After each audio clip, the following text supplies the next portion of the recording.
Pendekar syair berdarah terus memburu dengan dua bilah pedang kembarnya. Dewi Sambi berlompatan ke sana kemari untuk menyelamatkan nyawanya. Tapi karena memang dia tidak ingin bertarung dengan laki-laki tersebut, maka Dewi Sambi tidak melayaninya dengan sungguh-sungguh. Dan hal inilah yang semakin merepotkan kedudukannya. Suatu ketika, hampir saja dia terbunuh.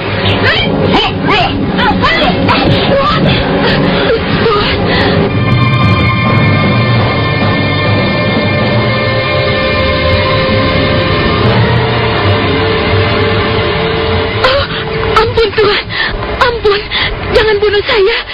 Saya memang salah. Kau tidak melayaniku dengan sungguh-sungguh, Dewi Sambi. Kau hanya berlompatan ke sana kemari. Ayo, jangan berlutut di situ. Cepat berdiri dan mari kita bertarung. Tidak, Tuhan. Saya tidak mau bertarung dengan Tuhan. Kau harus mau. Tuhan tidak bisa memaksa saya. Mengapa tidak bisa? Lihatlah. Kalau kau tidak mau cepat berdiri dan melayani aku, salahmu sendiri.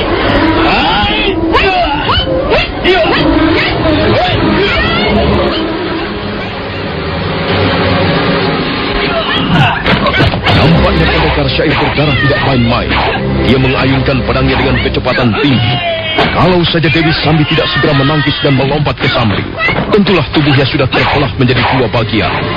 Akhirnya dia pun terpaksa melayani laki-laki itu bertarung. Sekarang pertarungan berlangsung dengan sengit. Dewi Sambi mengerahkan seluruh kemampuan ilmunya untuk menghadapi sergapan jurus-jurus pedang kembar. Gerakannya menjadi gesit dan lincah. Namun pendekar syair berdarah sama sekali tidak memberinya kesempatan. Dia terus memburu. Dewi Sambi menjadi kalang kabut. Suatu saat dia lengah. Tangan kanan pendekar syair berdarah mengayun dengan deras sekali. Dewi Sambi membuang tubuhnya bergulingan di atas tanah.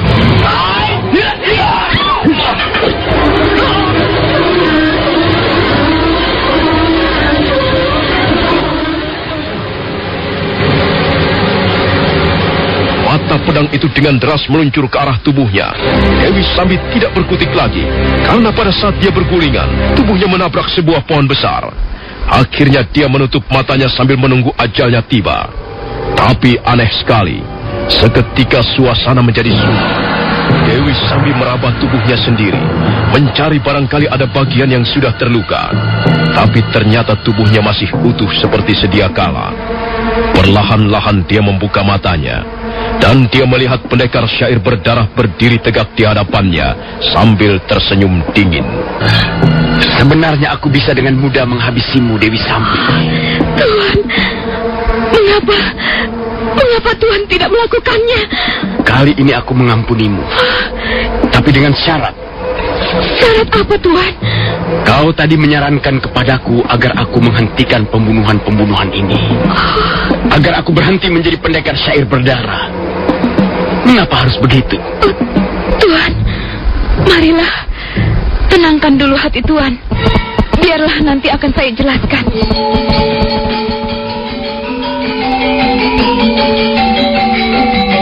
Nah, begitulah Tuhan. Kalau Tuhan terus masih menjadi pendekar syair berdarah, maka justru akan menyulitkan keadaan Tuhan. Tuhan akan dimusuhi di mana-mana. Pendekar syair berdarah memang akan terkenal dan disegani, tapi dia akan banyak musuhnya. Bahkan tidak mungkin satu ketika pemerintah Majapahit turun tangan. Bukankah hal ini akan merugikan diri Tuhan sendiri? Kalau memang Tuhan menaruh dendam kepada seseorang, mengapa Tuhan harus menyamar menjadi seorang pendekar yang haus darah? Mengapa Tuhan tidak segera mencari orang itu dan membuat perhitungan dengannya? Saya kira hal ini dapat Tuhan lakukan dengan mudah, tanpa harus merugikan diri Tuhan sendiri. Orang yang sedang Tuhan cari-cari mempunyai alamat yang jelas. Kalau Tuhan menaruh dendam kepada orang yang bernama Arya Kamandanu, maka saya dapat menolong Tuhan. Saya berjanji akan menolong Tuhan, sehingga maksud Tuhan membalas dendam tercapai. Dengan cara bagaimana kau akan menolongku, Dewi Sambi? Mengantar Tuhan ke Majapahit. Jalan pikiranmu itu lebih tidak masuk akal lagi. Kau tahu siapa Arya Kamandanu? Saya tahu, Tuan. Arya Kamandanu adalah seorang pegawai tinggi negara. Dia adalah salah seorang senopati perang kerajaan Majapahit yang cukup disegani. Nah, Kalau begitu untuk apa kita pergi ke Majapahit? Jelas tidak mungkin aku bisa menemuinya. Tidak mungkin. Aku akan berhadapan dengan ribuan prajurit Majapahit. Itulah sebabnya aku menjalankan siasat menyamar sebagai pendekar syair berdarah. Aku akan membuat kekacauan di mana-mana. Aku akan membunuh sebanyak-banyaknya orang-orang desa. Hal ini akan kupergunakan untuk memancing Arya Kamandanu agar keluar dari istana Majapahit. Tuan, siasat seperti itu sama sekali kurang tepat. Sebab sebelum Tuan bertemu dengan Arya Kamandanu, seperti yang sudah saya katakan tadi, Tuan pasti akan berhadapan dengan pemerintah Majapahit. Tuan akan berhadapan dengan prajurit-prajurit Majapahit yang jumlahnya ribuan. Dan hal ini tentu akan menyulitkan kedudukan Tuan sendiri. Karena itu percayalah kepada saya, Tuan. Marilah saya antarkan ke Majapahit. Saya sanggup mempertemukan Tuan dengan Arya Kamandanu. Untuk sesaat lamanya pendekar syair berdarah terdiam mendengar kata-kata Dewi Sambi. Dia kelihatan berpikir keras. Keningnya berkerut-kerut.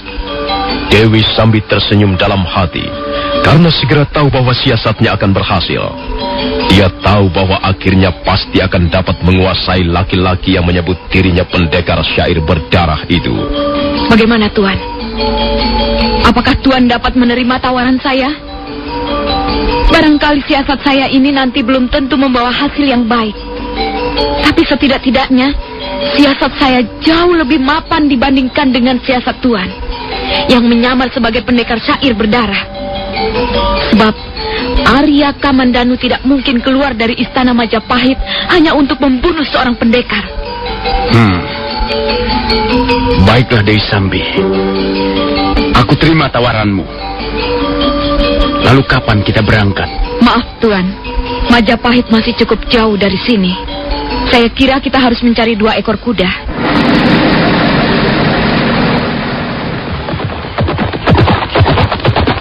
Maka demikianlah, pendekar syair berdarah termakan oleh kata-kata Dewi Sambi. Sekarang dia menurut saja apa yang dikatakan wanita pendekar tersebut. Mereka segera mencari 2 ekor kuda, kemudian menungganginya menuju kota Majapahit.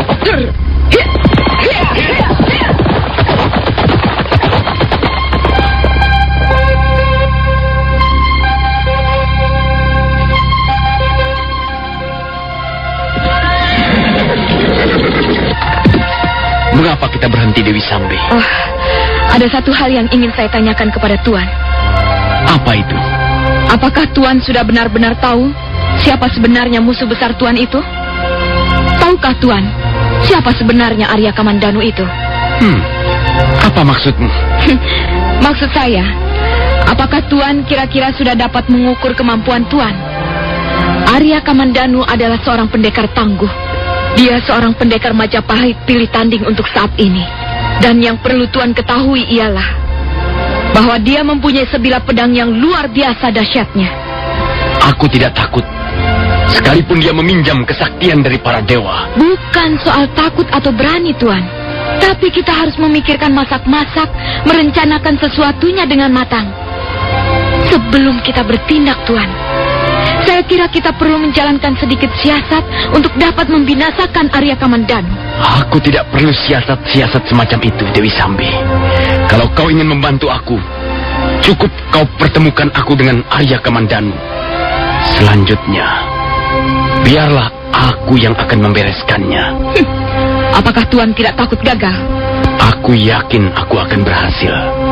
Kalau dengan 2 bilah pedang ini aku tidak mampu membunuhnya, aku masih mempunyai sebuah senjata lagi. Lihatlah Dewi Sambi.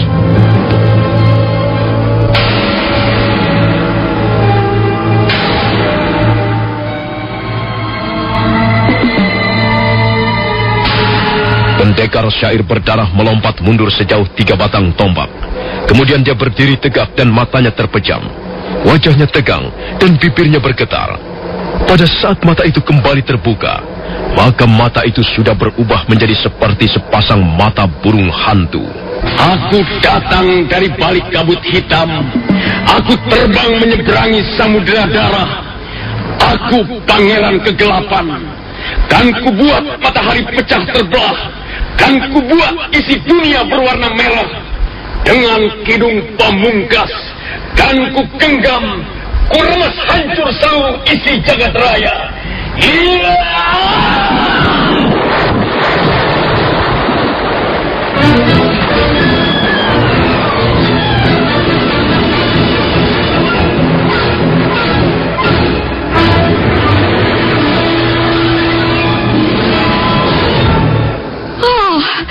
Luar biasa.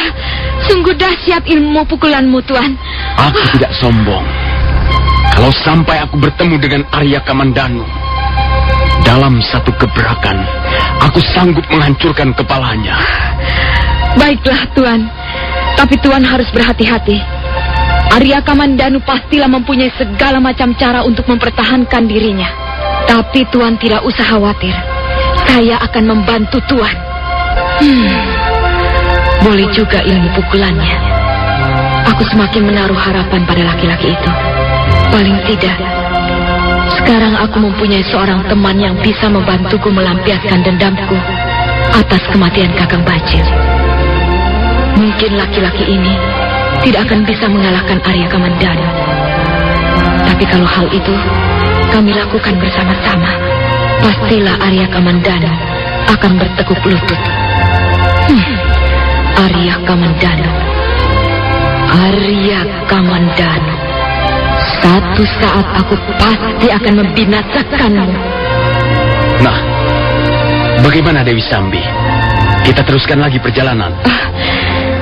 Saya kira kita tidak bisa langsung ke Majapahit, Tuan. Saya kira kita membutuhkan istirahat barang semalam. Kita sebaiknya mencari tempat untuk menginap malam ini. Besok pagi barulah kita lanjutkan perjalanan ke Majapahit. Dewi Sambi kemudian melompat ke atas punggung kudanya. Demikian pula pendekar syair berdarah. Dan sebentar kemudian mereka sudah berkuda meninggalkan kaki Gunung Anjasmara.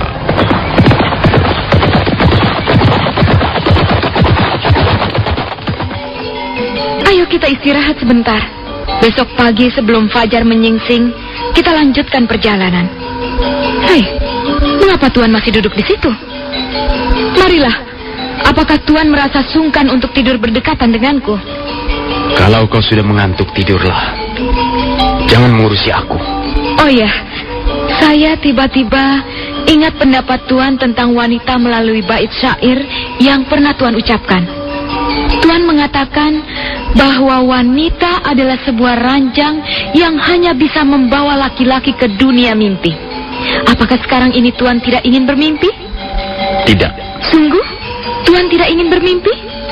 Aku ingin bermimpi, tapi sendirian saja. Aku tidak ingin bermimpi denganmu. Apakah wanita seperti saya ini kurang menarik di hati Tuan? Kau bukanlah jenis wanita yang kusukai, Dewi Sambi. Oh, apa aku ini kurang cantik? Kau seperti seekor ular yang mengenakan jamang, mengenakan mahkota. Kukira kau terlalu puas dalam bercinta.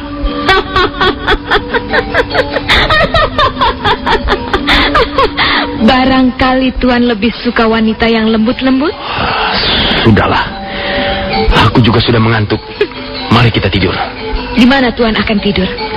Mengapa tidak di sini saja? Tidak, aku akan tidur di sana, di atas sebongkah batu itu. Dan awas, jangan mengganggu aku. Oh Tuan, malam ini sangat indah sekali. Mengapa kita tidak tidur di sini saja sekalian bercinta? Hah, saya kira tak ada jeleknya kita melakukannya. Sudah berapa hari ini kita selalu bersama-sama, dan kita sudah semakin akrab. Dan saya sangat menyukai watak dan pribadi Tuan. Saya sangat mengagumi Tuan. Tuan. Dewi Sambi kelihatan sangat kecewa karena pendekar syair berdarah sama sekali tidak memperdulikannya. Laki-laki itu terus merangkak dinding goa, kemudian meletakkan tubuhnya di atas lempengan batu pipih. Dan tak lama kemudian sudah terdengar dengkur nafasnya.